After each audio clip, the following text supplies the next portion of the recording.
جو انسیڈنٹ پرسوں 25 تاریخ کو تقریباً 8:30 بجے 8:45 بجے کے قریب لاہور ایئرپورٹ پر ہوا، اس بنیاد پر کہ آپ چونکہ سیاسی مخالفت ہے آپ سیاسی مختلف نقطۂ نظر رکھتے ہیں اور آپ اپنی فیملی کے ساتھ ہیں، تو کسی کو یہ نہیں کرنا چاہیے اور کسی کے پاس یہ حق نہیں ہونا چاہیے کہ وہ آپ کو کسی بھی طرح سے کسی بھی ڈیروگیٹری ریمارک کے ذریعے یا کسی بھی طرح سے تضلیل یا تضحیک کا نشانہ بنائے، چاہے جائے کہ وہ ایک سرکاری افسر ہو، ایک آفیشیل کیپیسٹی میں، آفیشیل یونیفارم میں امیگریشن کاؤنٹر پہ کھڑا ہو کر تعصب کا یا اپنی سیاسی وابستگی کا اظہار آپ کی تذلیل، تضحیک یا تحقیر کی شکل میں کرے۔ میں خدا کو حاضر ناظر جان کے آپ کو کہتا ہوں کہ گالی سے آغاز ہوا اس جملے کا، اور پھر اگلا جملہ اس نے کہا کہ یہ بھی جواد احمد کی طرح ذلیل ہوگا۔ اس نے یہ کامنٹ پاس کیا اور اس نے مانا کہ میں نے اپنے کولیگ سے یہ بات کی، لیکن کولیگ سے اتنی لاؤڈ یہ بات کی اور دانستاً یہ بات کی کہ سب لوگوں نے اس کو سنا، تبھی تو مجھے پتہ چلا، تبھی تو میں نے اس سے کہا کہ بھائی جان آپ نے کیا بات کی ہے۔ جب میں امیگریشن کاؤنٹر سے اس کے پاس آیا تو میں نے اس سے پوچھا کہ بھائی جان آپ عمران خان کے فالوور ہیں؟ And he said yes. اس کے بعد میں نے کیمرہ نکالا اور اس کو انکاؤنٹر کرنا شروع کیا کہ آپ کو یہ حق نہیں پہنچتا کہ آپ ایک پولیٹیکل لیڈر کے فالوور ہو کے کسی بھی دوسری سیاسی نظریات رکھنے والے شخص کو اس کی فیملی کی موجودگی میں اس طرح کے ریمارکس دیں۔ لوگوں نے کہا جی آپ نے اس بات کا برا منایا کہ آپ کو جواد احمد سے ملایا گیا یا ان کے برابر،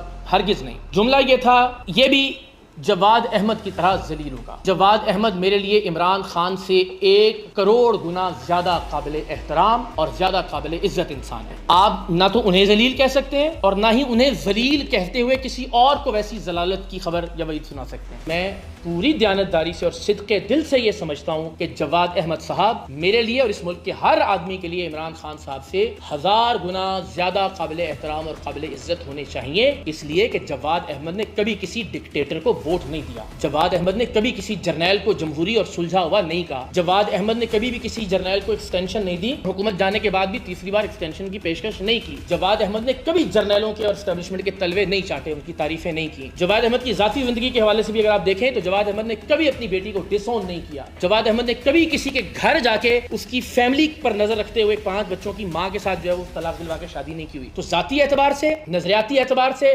سیاسی اعتبار سے جواد احمد میرے لیے 1000 گنا زیادہ قابل احترام آدمی ہے عمران خان کے مقابلے میں۔ مجھے جواد احمد سے ملایا جائے گا میں سمجھوں گا کہ اس میں میرے لیے اطمینان اور خوشی کی بات ہے، مجھے جب عمران خان سے ملایا جاتا ہے تو میں اپنی تذلیل، تحقیر اور تضحیک محسوس کرتا ہوں۔ تو یہ دونوں باتیں جس پر مجھے تکلیف پہنچی، میری فیملی کی موجودگی میں یہ کہا گیا، اور ظاہر ہے کوئی بھی انسان ہی ہوگا آپ میں سے کسی کے ساتھ کسی لمحے، کسی جگہ، کسی سٹیج پر یہ ہوگا، میں یقین دلاتا ہوں کہ ہم اس کی مذمت کریں گے۔ آج وہی پاکستان تحریک انصاف جو 4 سال کا اپنا نیریٹو اور اپنا بیانیہ صرف میری نفرت میں اس نے زمیں بوس کر دیا ہے، جو بار بار یہ کہتے تھے یونیفارم میں سیاست نہیں کرنی چاہیے، وردی والوں کو پالیٹکس نہیں کرنی چاہیے، آج کیسی بڑی بدقسمتی ہے کہ صرف ایک شخص کی مخالفت میں وہ جسٹیفائی کر رہے ہیں اس آدمی کے ان پولیٹیکل ریمارکس کو۔ بھول جائیے اس نے گالی دی، بھول جائیے اس نے کسی کے ساتھ مجھے مثال دی ہے، کسی اور کے ساتھ ملایا، لیکن وہ خود تسلیم کر رہا ہے کہ اس نے ایک پولیٹیکل کامنٹ دیا، اس وقت بھی وہ یونیفارم میں موجود ہے، اس وقت بھی ایک آفیشیل کیپیسٹی کے اندر موجود ہے، اور اس آفیشیل کیپیسٹی میں اگر وہ کوئی بات کر رہا ہے تو وہ قابل اعتراض نہیں ہے پاکستان تحریک انصاف کے دوستوں کے لیے، لیکن جب آپ کے خلاف کوئی بھی وردی والا، کسی بھی محکمے والا کچھ کرتا ہے تو وہ قابل اعتراض ہے۔ تو یہ جو